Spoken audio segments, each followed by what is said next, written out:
Hello guys, now I'm going to teach you how to connect this cabinet to another cabinet, dance floor. Okay, step one.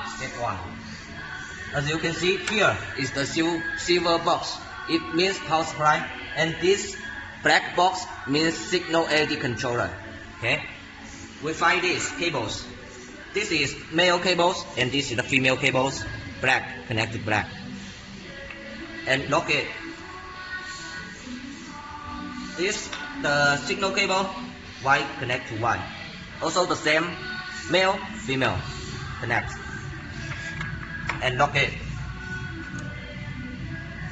Okay, step two. The same as step one. One connect to one, black connect to black, and white connect to white.